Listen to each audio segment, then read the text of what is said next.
Thank you, Honourable Speaker.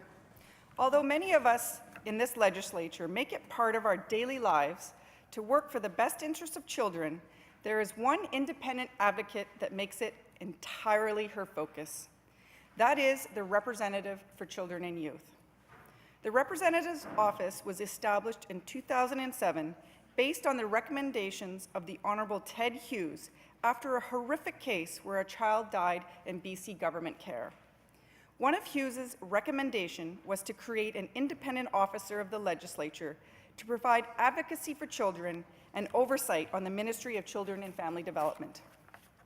The Representative's Office conducts its responsibilities under the Representative for Children and Youth Act.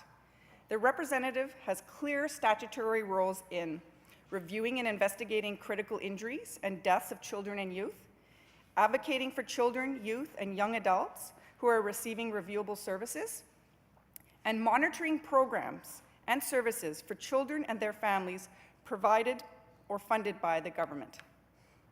The first, and until the end of this year, the only representative for children and youth BC has ever known is Mary Ellen Turpel-Lafond. Under her tenure during the last 9 years, the office has undertaken 15,000 advocacy files where her staff work closely with MCFD staff to find resolutions. As an independent officer of the legislature, the representative reports to the bipartisan Select Standing Committee on Children and Youth as laid out in legislation. Ms. Turpel-Lafond has appeared before the Standing Committee 33 times, most recently in November, where she presented 3 reports and her office's annual report and service plan. The reports are comprehensive, in-depth studies. They can be specific overviews on a topic, such as the 2013 report titled Still Waiting, First-Hand Experiences with Youth Mental Health Services in BC, or can be focused on a specific case, like the 2015 report titled Page's Story, Abuse, Indifference, and a Young Life Discarded. All reports contain recommendations, and many have been implemented, improving services and practices in MCFD and government. Page's story is worth noting in this regard.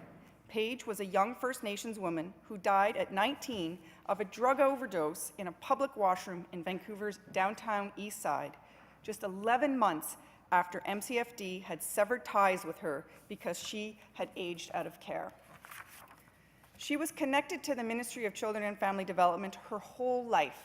She was subject to 30 child protection reports over the course of her life, and she moved 50 times between the age of 16 and 18 while under the care of the ministry.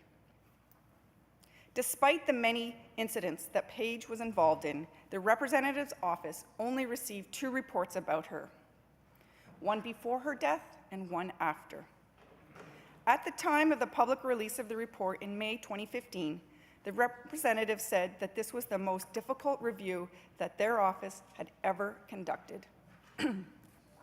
Although most of the recommendations in Page's story are yet to be implemented by government, the widespread publicity generated by the report, along with other high-profile cases like the tragic death of 18-year-old Alex Gervais while in care, and in the profiling of these incidents by the official opposition, no doubt played a significant role in the $72 million increase to the ministry's budget for the coming fiscal year, as announced in last week's budget speech.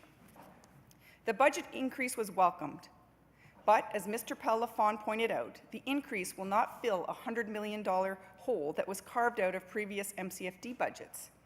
And even with the increase, the ministry budget will still be less than it was 15 years ago. Other times, reports by the representative have not been as successful in creating change in the government's approach.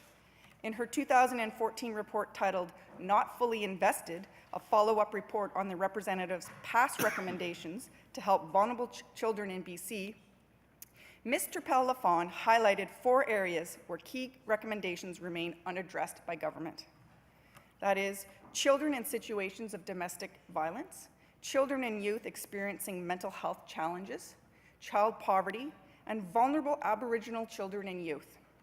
In the area of child poverty, the representative noted that BC still does not have a province-wide child poverty reduction plan, something she recommended in 2011. Of more recent note is the release of First Call's BC Child Poverty Report Card in November that revealed 1 in 5 children in the province live in poverty, and also the fact that BC is the only province in Canada without a poverty reduction plan.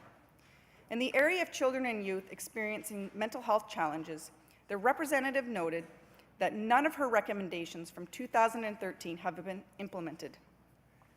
In the fall, we learned of the case of Alex Tabua, who died at 17 while in care, and these recommendations could have made the world of difference to him. And just this month, the Select Standing Committee on Children and Youth tabled their comprehensive report on youth mental health services in BC, identifying gaps and making concrete, urgent recommendations. Yet that service area in MCFD lost ground in this year's budget. The work of the representative is obviously important and has made a difference. We need to express our collective support for the role of the Office of the Representative for Children and Youth.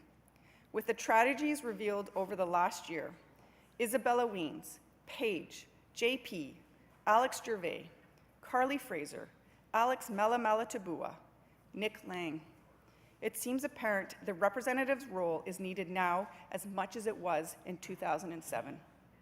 And with that, Honourable Speaker, I will take my seat and listen to the remarks from the government side. Thank you. Thank you, Member.